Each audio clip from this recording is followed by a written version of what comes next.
We know from physics that matter cannot be created or destroyed. However, in healthcare, we have found that value provided to the patients can be created, yet also destroyed. This is particularly true in biotech, as they are dependent upon the investment of other individuals, say Wall Street, to provide breakthrough medicines.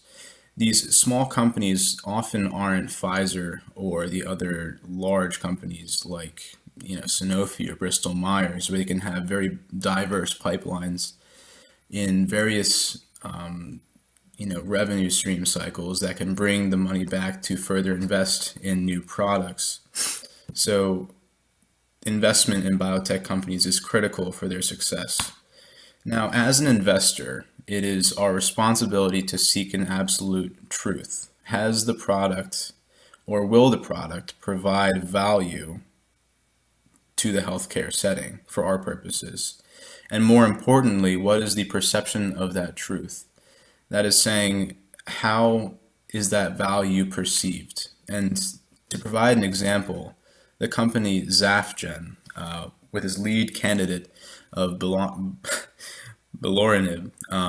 was focused towards treating obesity. And in this particular example, they were focused on Prader-Willi syndrome. That is a disease affecting children where they are insatiable with their hunger. They are never satisfied with eating.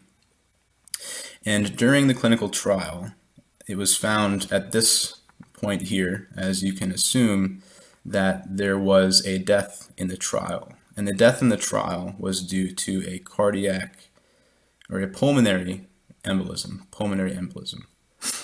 And as an investor, they often have to make split-second decisions on not complete information. And the valuation of the company moved from 1 billion, before this critical downfall, to roughly 150 million where it is today. As we know now, the pulmonary embolism was not in fact due to beloranib. It was actually due to a predisposition of individuals suffering with Prader-Willi syndrome.